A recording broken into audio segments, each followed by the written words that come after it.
Hey guys, welcome back to TNPSC academy. So இன்றைய கிளாஸில் பாரதிதாசன் சிறுகுறிப்புரை சொல்லிக்கிட்டு 6th ஸ்டாண்டர்ட் ஸ்கூல் புக்கில். ஸோ அதை பற்றி பார்ப்போம். ஸோ பாரதிதாசனை பொறுத்த வரைக்கும் அவருடைய பெயர் பார்த்திங்கன்னா பாரதிதாசன் தான். இயற்பெயர் பார்த்திங்கன்னா கனக சுப்புரத்தினம் அப்படி சொல்லுவாங்க. பெற்றோர் பார்த்திங்க அப்படின்னா கனகசபை இலக்குமி அம்மையார். பிறப்பு 29/4/1891.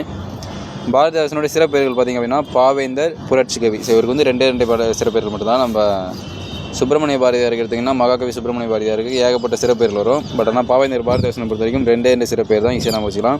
ஸோ நீங்கள் படிக்கும்போதே அப்படி படித்து வச்சுக்கோங்க. பாவேந்தர் பாரதிதாசன், புரட்சி கவிஞர் பாவேந்தர் பாரதிதாசன் அப்படின்ற மாதிரி படித்து வச்சுக்கிட்டீங்க அப்படின்னா நீங்கள் அது தனியாக படிக்கணுன்ற அவசியம் இல்லை.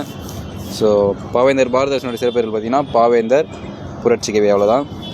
அதே மாதிரி பாவேந்தர் பாரதிதாசனுடைய இயற்றிய படைப்புகள்னு சொல்லி பார்த்திங்க அப்படின்னா இதுவுமே கொஞ்சம் ஷார்ட்கட்டாக இருக்கிற மாதிரி தான் இருக்கும். ஸோ ஃபஸ்ட்டு பார்த்துருவோம். குடும்ப விளக்கு, இருண்ட வீடு, தமிழ் இயக்கம், பாண்டியன் பரிசு, அழகின் சிரிப்பு, பாரதிதாசன் கவிதைகள். ஓகேங்களா? ஸோ இதை பொறுத்த வரைக்கும் எப்படி நான் வச்சுக்கணும்னா, ஃபஸ்ட்டு வந்து ஒரு வீடு இருண்ட வீடாக இருக்குது. ஓகேங்களா? ஸோ இருண்ட வீடாக இருக்குது. ஸோ அதில் வந்து விளக்கு ஏற்றுறாங்க, குடும்ப விளக்கு. ஸோ இருண்ட வீடாக இருக்குது, அதாவது விளக்கு ஏற்றுறாங்க. ஸோ பாண்டியன் வந்து பரிசு கொடுக்குறாரு. ஸோ அதனால் அழகின் சிறப்பாக இருக்குது. ஓகேங்களா? எப்படி இப்போ தான் ஒரு இதாக கொஞ்சம் ஞாபகம் வச்சுப்பாங்க. ஸோ உங்களுக்கு பிடிச்சிருந்தா ஞாபகம் வச்சுக்கோங்க. ஸோ ஈஸியாக இருக்கும். ஸோ இருண்ட வீடுன்றது படிக்காத பெண்களை பற்றினது. அழகின் சிறப்பு அப்படின்றது இயற்கையை பற்றினது. குடும்ப விளக்குன்றது படித்த பெண்களை பற்றி அவர் இயற்றிய நூல்கள். ஓகேங்களா?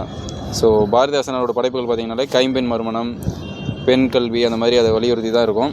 ஸோ தெரிஞ்சு வச்சுக்கோங்க. So yes, thank you.